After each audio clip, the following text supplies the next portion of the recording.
welcome to episode 10 of I Hate to Tell You This podcast, Real Life Godly Advice. And today is part 2 of our Grit series, and we have a guest with us. This is David Lawrence Brunken. He loves his middle name. I wanted to make sure to throw that one in there. Dave loves pumpkin spice lattes. Dave loves fall hats. Dave loves doing live stream at Movement Church.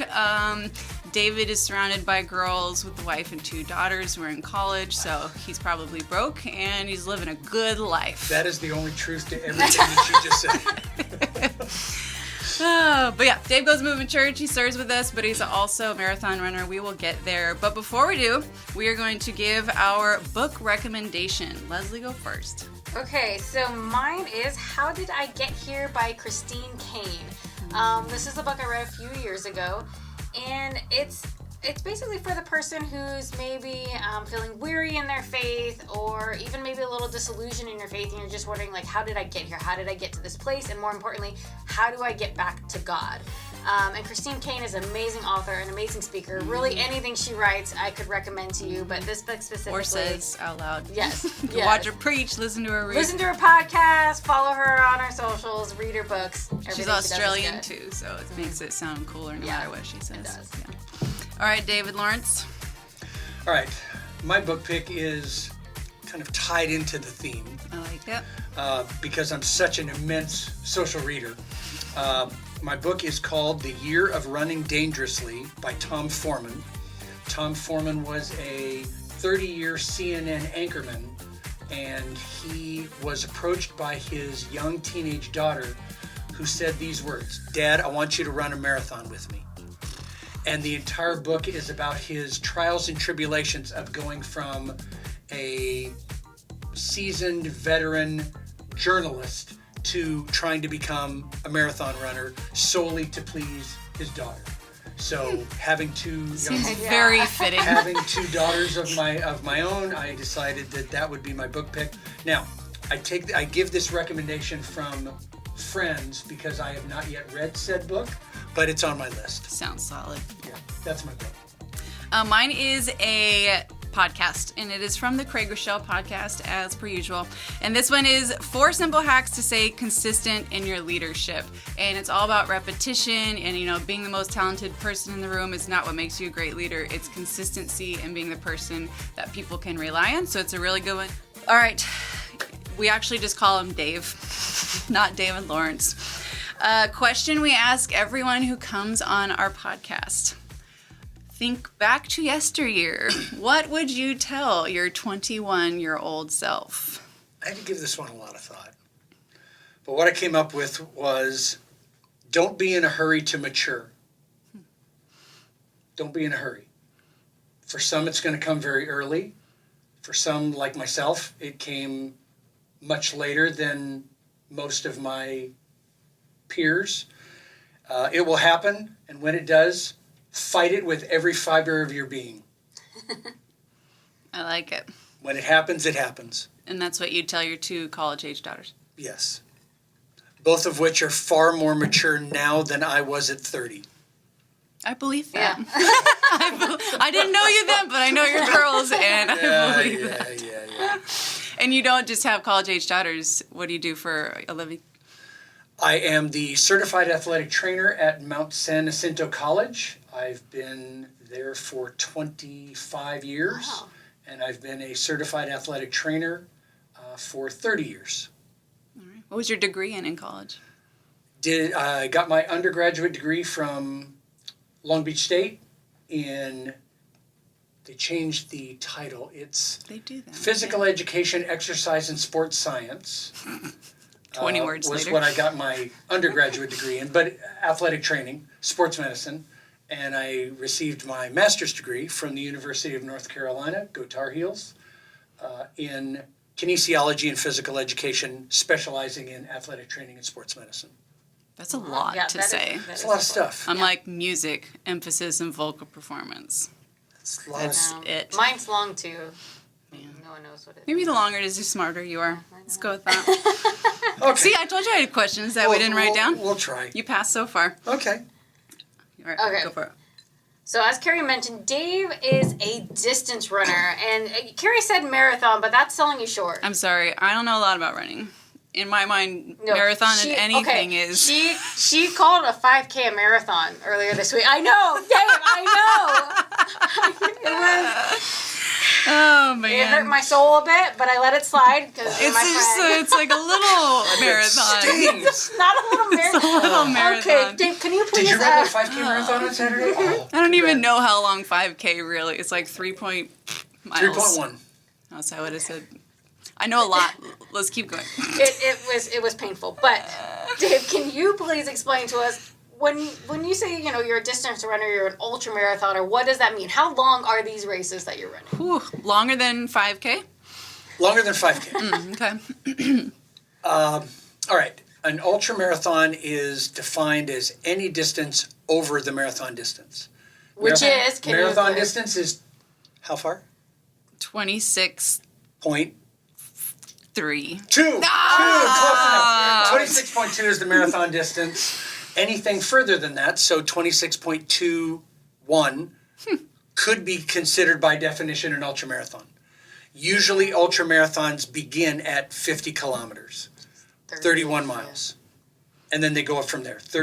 Typically it's 50K, 31 miles, 50 mile, 100K, 62 miles, and then 100 miles. Okay, what's the longest race you've run?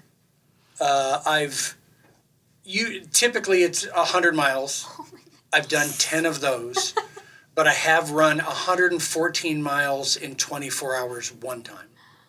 I don't even think I can't wrap my ran 100 miles in my whole life. I don't like to drive 100 miles in a day. For the runners in the audience, there's the statement. I don't even like to drive That's 100 miles. Oh man. Yeah, that's insane. That sounds. Good job. No, it's just Keep it up. It's Good. Never. The longest one I did was a 5K, not marathon. Just 5K. You just ran a 5K. Yeah, and there's glow in the dark stuff involved, so. So you It was did fun. the glow run. Yeah, with the powder and people throwing it at you. Yeah, it was fun. Yeah. They don't have those in ultras. It would be more fun if they did. It totally would. It absolutely would. Wait, let's pause and remember that you run some of these marathons wearing an Elvis suit. Oh, that's right. I have been known to, yes. There's evidence, yeah. It's on the World Wide Web. Mm-hmm. Okay. Yep. All right. What has been your most memorable race and why? I'd probably say 2 races. The very first 50-mile race I ever ran was in December of 2010, called the North Face 50 up outside of San Francisco, Golden Gate Park above Sausalito. Mm-hmm. It was the first time I had ever run over 31 miles. So once I hit the 31 mile mark, from 32 to 50 was all new territory. A total new experience. Yeah. And then the first time I ran 100 miles was the Angeles Crest 100. That was in summer of 2015. And that was the first time I had ever run over 100 kilometers. So from mile 63 to mile 100 was all a new experience. So finishing Angeles Crest in 2015, my mom was there, my dad was there, so it had the full completion, first 100 I had ever finished. Mom was there, Dad was there to witness it. All of that hoopla and love and support was all realized. Where 10 hours prior, I was laying on the ground, not thinking that I was going to be able to get back up again. At an aid station, praying for death, and thinking. How long does that take you? Took me 31 hours. And you don't sleep, right? You don't sleep. Go. Yeah, but it took me 31 hours. But it's absurd to hear myself say it out loud. It took me 31 hours. The cutoff was 33. So I was in the lower percentile of finishers. That's ridiculous. The winner is winning in 17, 18, 19 hours. They're like secretly robots. And some of the female winners are finishing only a few hours after that first male finisher. And in some races now, they're almost... Okay, what is that average per mile to do it in that little of time? Oh, they're... Fast. I don't know what that's fast. A sub 10-minute mile? For that many miles? For 100 miles. But let's talk about the fact that I know you were like, oh, I was towards the tail end of it. But, like, how many people drop out? There's got to be a lot of people that just do not finish. There's quite a number. And it's all based on the factors and the variables that you experience during the race. Mm-hmm. If the weather is perfect and the course is flat, you're not going to have very many people drop. Right. But in a lot of these mountainous courses, you've got 10 to 22,000 feet of vertical climbing, and sometimes they're run in hot weather. You've got storms, you've got rain, you've got terrain, you've got rocks, you've got falls when the body fails at a certain point and people fall.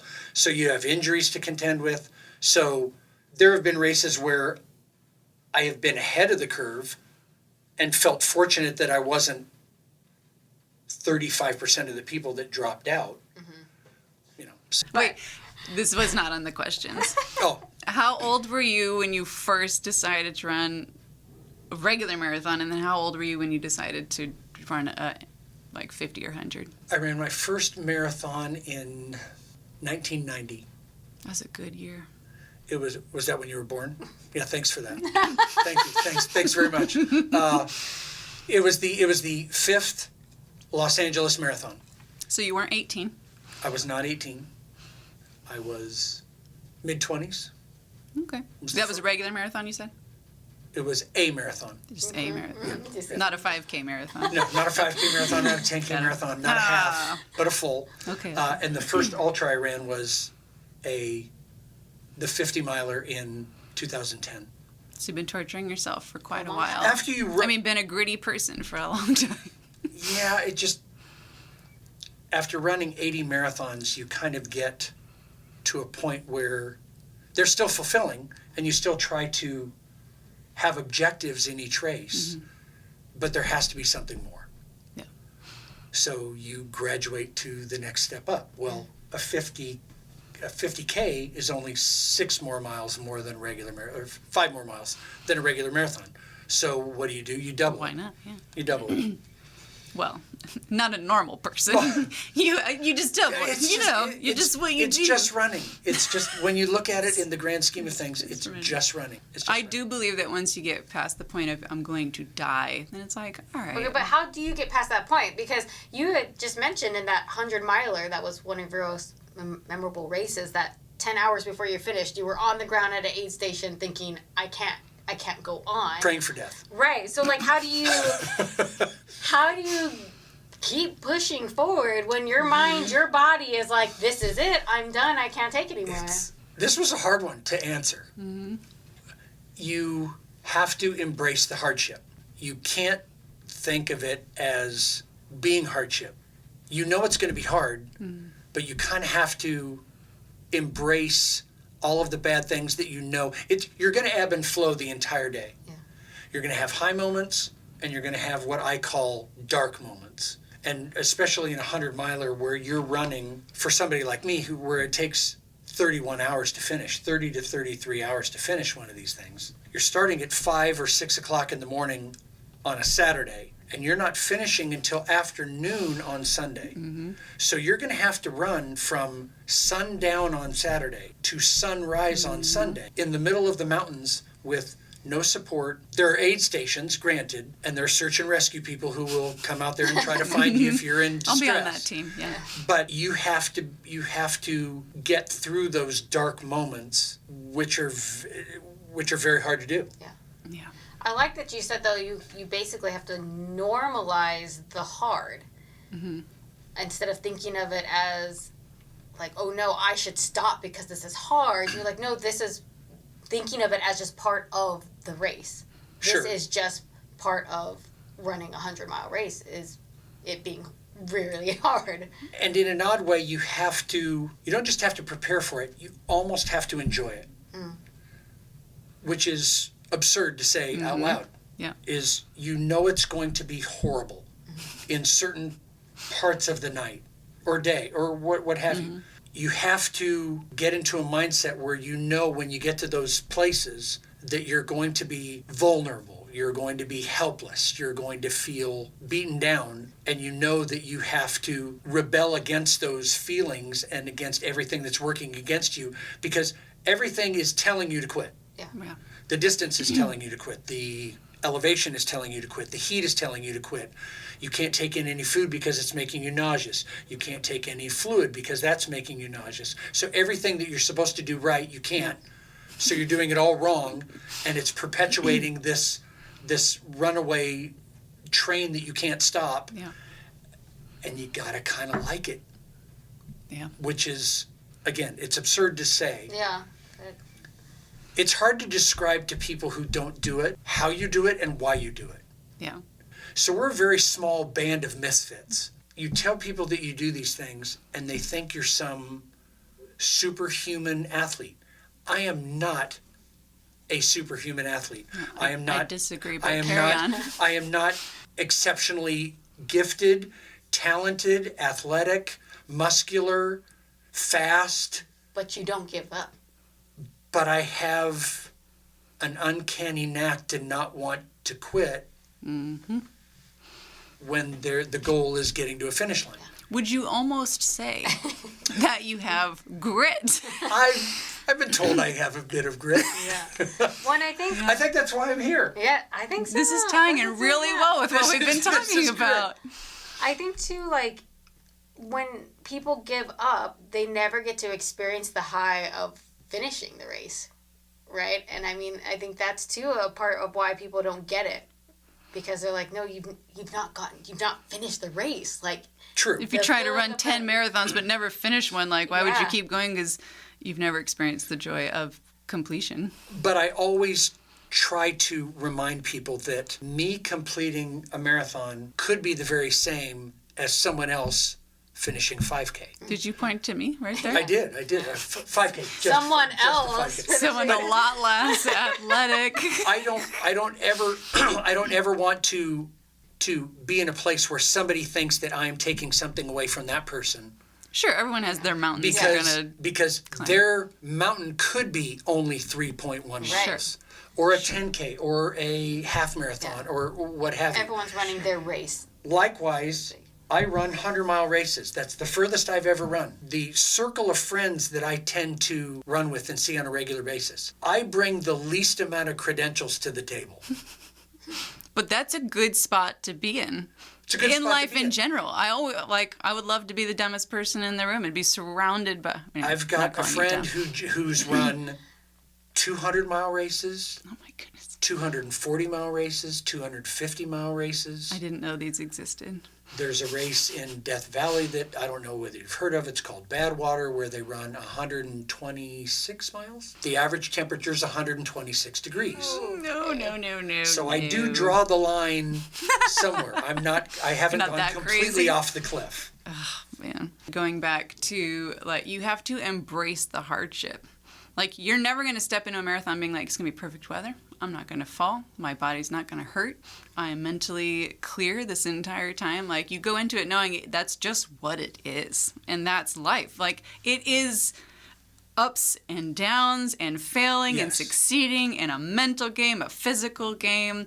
You're going to get beaten down. You're going to be lifted back up. Like, that's life. And so I like how that really relates. What lessons have you carried from running into your everyday life? Do your homework.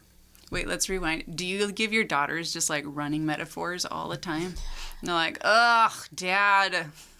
Well, should I ask him? He's a runner, so I feel like... Should we phone in? Okay, all right. True. So Natalie, who is not a runner, if I were to give her running metaphors, I'd have stuff thrown at me.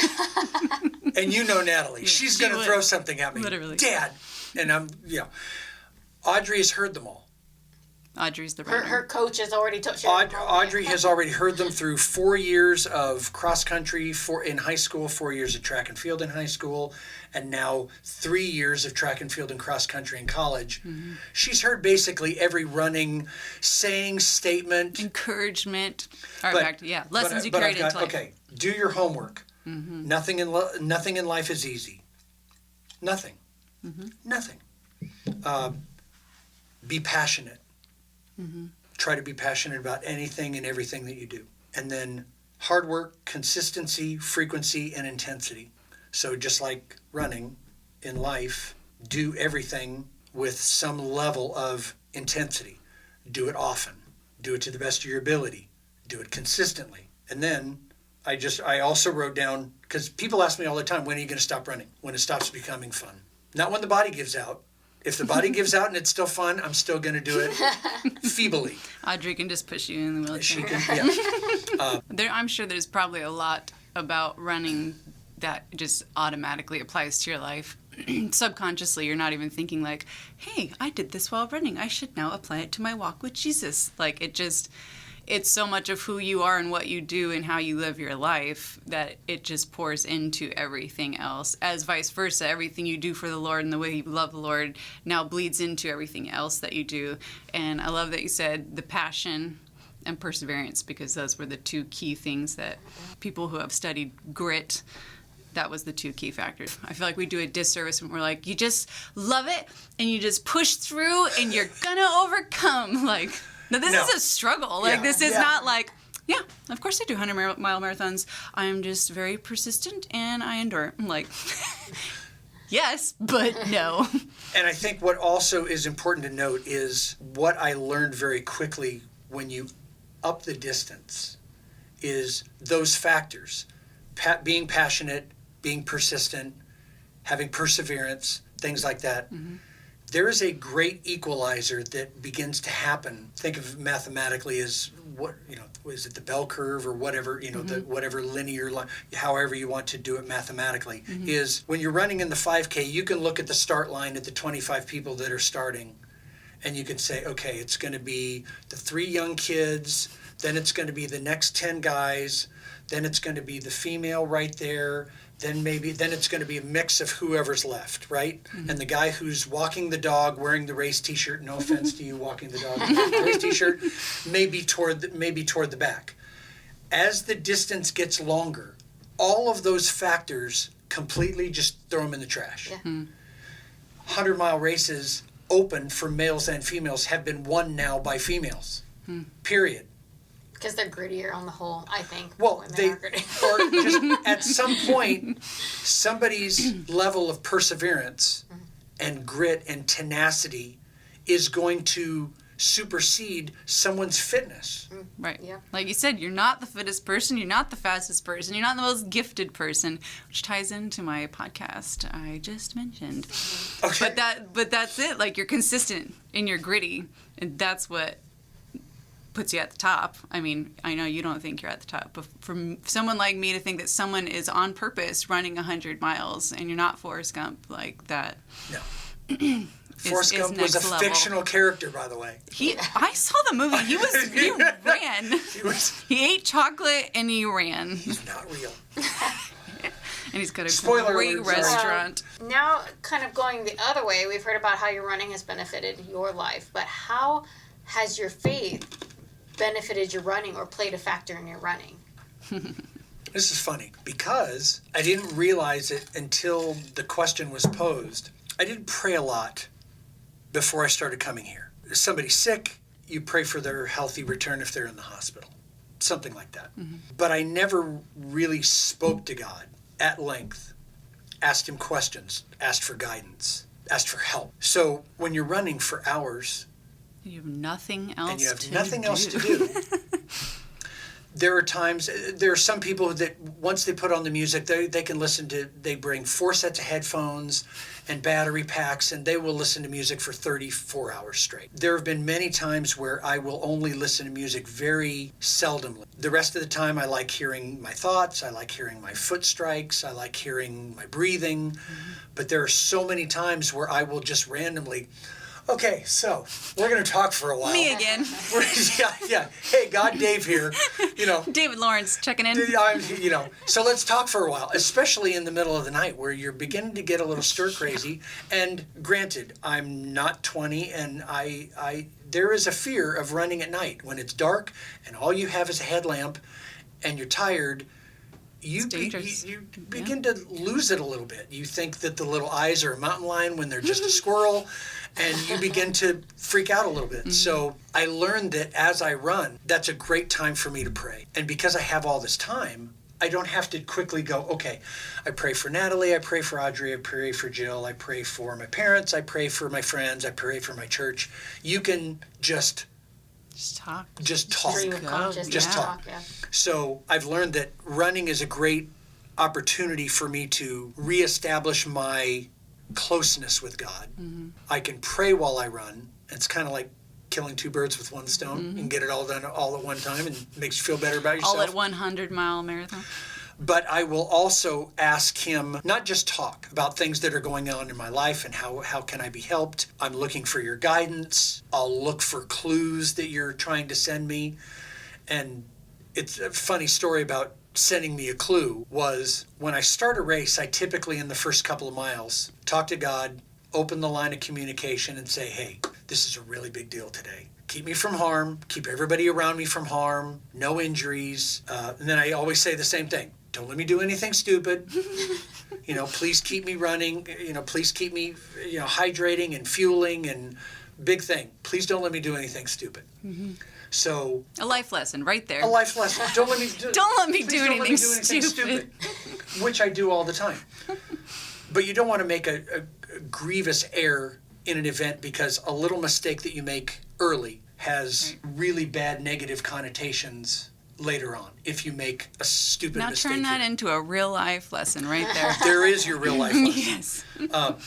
So getting lost is not as difficult as one might think, despite there being excellent course markings, and they put white chalk lines against areas where they don't want you to go. They hang what's called confidence ribbons every quarter of a mile in the middle of the mountains, so oh, pink ribbon, keep going, pink ribbon, keep going.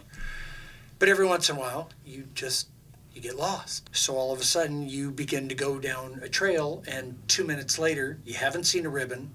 It's the middle of the night. You're cold. You're tired. Now you're pissed off. You're angry. Now you're getting upset. And now you're nervous because you're lost and you don't know where you are. And then all of a sudden, some guy is running down the trail behind you with a headlamp who sacrificed his own race or his own time to chase you down a hill for 2 minutes to go, hey, buddy. Hey, you've gone the wrong way. And then you hike up the hill following him, and you open up your line of communication with God again, and you're like, really? Really? you God's like, I gave you ribbons, I gave you spray paint, I sent a dude after you. Well, then, she just killed my punchline. Sorry. But yes, that's exactly right. You ask, like, why did I prayed to you. You didn't answer my prayer because you let me get lost. And then you think, oh, the old joke about you're in a bad spot. I let you get in the bad spot, but I helped the guy who helped you get out of the, So I get to the top and I'm like, oh, the guy who chased me. Thank you. Oh, there it was. I like that whole story. It's like one big metaphor. Yeah, I know it was a you real just story, wrote your book, right? But we talk about the race marked out for us, and God with His Word is essentially giving us those confidence ribbons, right? Like, here I'm showing you the path to go down. I'm showing you the way to go, and still we wander away. Off. We're not paying attention. We miss the pink ribbon of God. What the God spray has said paint, for us. the flashing sign, and that's why we need each other, because one of your Christian brothers or sisters is going to have to chase you down in the middle of the night and tell you went the wrong way. Yeah. And that story, as I was walking up after being lost, after being rescued from the guy who had to run 2 minutes out of his way, then 2 minutes back up, quarter mile down, quarter mile back up, just to rescue me, which he didn't have to do. Right. I would have been down in the bottom of the I may still be out there. Right? The search and rescue would have been done for you. I was also being very, very ignorantly angry at the race officials for not marking the course very well. And as I came to the top of where I got lost, I went, the least he could have done was, put the double oh, the double chalk lines that I literally ran that over. one right there. You know, or the confidence ribbons that had the correct color here, the wrong color here, and you saw the correct one and you still went the wrong way. So... But isn't that how we live our life? Yeah. Exactly. He's like, I gave you the Bible, I gave you the people, I gave you everything that you need, and you still went. made the mistake. But what does it take? Sometimes it takes a passage. Sometimes it takes a song. Sometimes it takes a friend. Mm-hmm. Sometimes it may take an intervention or a, you know, whatever that and it might be years. Process might be. You just wrote your own book. You just wrote a book. Okay, discipline. A book I can write, but I'll never read. But I'll never read it. I'll read your book. And then I'll recommend it on the podcast. I can sign it. I can autograph the book for you. How many purchases? 2. Just you 2. Just 2. No, we'll give one away. A couple. We'll give one away. We can sell it with church merch. Church merch book. Dave's book, a mug. David Leonard. This shirt. Yeah. Not Leonard. I mean, Lawrence. Who's Leonard? David Leonard Schooler. Let's change it. All right, off script question. Okay. So you obviously eat McDonald's every day, and you don't run on a regular basis. You just show up at these races and just go 100 miles. Okay, no. I'm not a vegetarian. I don't eat a regimented diet, but no, I don't. Food is never handed to me through a car window. You're not filling your body with garbage. Wait a minute. I did have In-N-Out the other day. Oh. That was really good. We're not going to post this podcast now. The occasional In-N-Out burger, that's maybe a vice, but... Well, they're a Christian company. Those calories don't count. Okay, they don't count. Well, that's Those good. bad in Chick-fil-A. I try to eat better than most. I try to train as much as I can. Every once in a while, you gotta have some Girl Scout cookies. Gotta have some Girl Scout cookies. Gotta have an IPA here and there. You gotta have a cheeseburger every now and then. Gotta have a cheeseburger. And there are times where I wake up and I know that my plan is to run 8 miles that day, and you run 3. But then there are also those times that you go out and you're going to run 3, and you end up coming back and you ran 14. But day in and day out, I mean, you've got to be training 5 days a week, I would say. If you're 4 or 5. 4 or 5 days a week. Not every one of those days are you going to feel like going out and running. No. You don't just wake up and start running with a smile on your face. No. So, like, how do you keep yourself motivated to be consistent in your training even when you don't feel like it? Or do you just do it? No. In fact, I was just having this conversation with a friend of mine, is on those days where there's the scene from Ferris Bueller's Day Off, where Ferris Bueller's friend Cameron is sitting in the car getting upset because he doesn't want to drive his car to pick up Ferris, and he's sitting there going, I'll do it, that kind of thing. Yeah. There have been times where I've woken up, gotten in the car, go get your coffee, and I've just sat there because I don't want to run. Mm-hmm. I don't want to go. I always try to change something up, find a spot where I've never run before and run there. Mm-hmm. Do something totally different. Do hill repeats in a neighborhood in Redlands where the steepness of the street is just ridiculous, and you just run up and down the street. Mm-hmm. Or find the trail that you've always wanted to go. I wonder where that goes. Mm-hmm. And you just park the car and go. Sometimes this is a blessing, sometimes this is a curse. Yeah. And there are times that you just don't turn it on, or you leave it in the car and you just run for the love of it. Mm-hmm. Running for me has been probably my number one stress reliever of all time. Mm-hmm. It's never been anything illegal. It's never been alcohol. It's never been any illicit drugs. It's never been promiscuity. It's never been this. It's never been that. It's always been my vice to escape, mm-hmm. my vice to clean stress, clear the mind. That's one of the biggest reasons why I guess I keep doing it. Because if I didn't keep doing it, I'd have to replace it with something. Right. And I don't know what I would replace it with. Right. But I like that, one, you kind of just make yourself do it even when you don't necessarily feel like it, that you try to change it up to add some, novelty or freshness to it, but also that training is not wasted. And I think a lot of times people think and maybe not with running per se, but just in anything in life, well, if I don't feel it like it, or if I'm not feeling it, or if I'm just going through the motions, it's wasted. But it's not. It's still miles run. It's still steps in the direction of your goal. So even if you don't feel like it, even if you had to change things up a bit, that time spent, that discipline is not wasted. Sometimes we call it time on feet. Right, exactly. And sometimes that can be the most important thing. Speed isn't important, distance isn't important, it's just time on feet.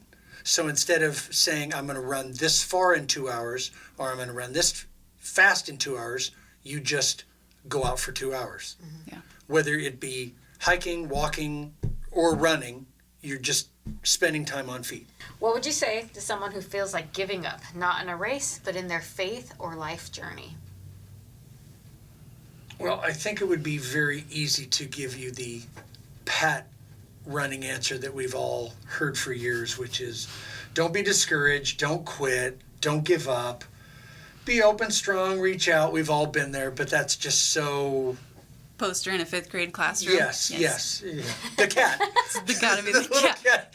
Don't give up. Don't give up. I love the little kitty. But so what I came up with is questioning one's faith and doubting one's faith are not only normal, but they're encouraged. And both are necessary for spiritual growth and understanding. Would you agree with that? Yeah. Yes. Because otherwise you're living off of somebody else's faith. If you never question anything, you're just listening and obeying, which, Yeah. okay. But I feel like God encourages us to ask him all the hard questions. He's not afraid of that, and he's not afraid of our doubt. He understands it. It's normal. I think in every way. It's normal. It's normal. Yes. Likewise, we're all, as ultra runners, I think we're always questioning our abilities. We're always questioning, did we train enough? Did we drink enough? Did we eat enough? Did we do everything right to get to the finish line? And we get to those moments where there hasn't been a race that I've ever done over a marathon distance where I haven't been fearful at some point that I wasn't going to get to a finish line. And then all of those fears enter your head. I'm not going to get the finisher shirt. I'm not going to get the belt buckle that you get when you finish a 100-mile race. You're not going to get your name listed in the official results, and you go home with the dreaded DNF, did not finish. And nobody wants that. You truly don't. You'll accept it, and some people I think are better accepting it than others. I've had one, and I was devastated for 2 weeks. It was like somebody run over my dog. I think if you have that tenacity, grit, however you want to characterize it. I mean, obviously, grit is the title of our talk. It's got to come from a variety of sources. Some of it can be internal, but I think a lot of times you need a little external help. So going back to praying during a race, having, stacking the deck in your favor. Yeah. Right? Yeah. I think a lot of people, even in the Christian realm, think that another Christ follower, maybe somebody more experienced, is... well, they're just close to God because it comes easy to them. They're the pastor. They do this. Or in running, like, okay, well, your genetics, I'm sure, did this. Well, of course, it's easier for you. But it all comes down to, no, those people have put in the work, and those people have been gritty. I don't think most things in life come easy to the people who have succeeded in it. Are there a few exceptions? Sure, but most people have pushed through. They've been gritty. They've put in the work. They've sat at the feet of Jesus. They are still doubting. They're still struggling. Like you said, there isn't a race that you've run that's that long of distance that you haven't worried about it, and everyone worries about it. So I think we put too much pressure on ourselves, like, I'm the only one doubting this, I'm the only one worrying about this, like, it just must be me. This isn't for me. I'm done. I give up. This is clearly for them and not me, as opposed to, like, if they can do it, like, I want to do it. And we don't look at it the correct way, I think, most of the time. Final thoughts? Grit. Grit. Gritty. What's our final question? Let's do song. Let's do song pick. Let's do song pick. Let's do song pick. Who's first? Go ahead, Leslie. I'll go first. All right, my song pick this week is Break the Bottle by Tiffany Hudson and Stephanie Gretzinger. Tiffany Hudson is one of the worship leaders at Elevation, and this is from her solo album. I love this song, though, because it's based off of the passage in Mark where the woman breaks the bottle of expensive perfume and anoints Jesus with it, just pours out the entire bottle of perfume. And the chorus of the song says, I'm going to break the bottle. I'm going to pour it all out. because I don't waste what's spent on you. And so I love that picture of like, I'm going to give everything. It's kind of like we're talking about the grit. Like, I'm going to leave nothing left on the table. I'm giving it all because it won't be wasted. I know if I give it all for Jesus, it's not going to be wasted. Yes. Song pick? My turn? Yeah. All right. Duran Duran. I'm just AC/DC. I'm just Led glad, Zeppelin. I'm just glad I actually listened to an episode this afternoon on the way, before I came here, because I had Duran Duran, Rio, and Regret by New Order as my song choices. Solid songs, but they won't be on our playlist. So I had to go back to the drawing board. So I don't know. It could be Break the Bottle. So and then Duran Duran. Duran Duran. So I did go back. I went back to the beginning to one of the very first songs that really connected with me was entering the church in the foyer. The TVs were playing it, and my song is Church Take Me Back by Cochran and Company.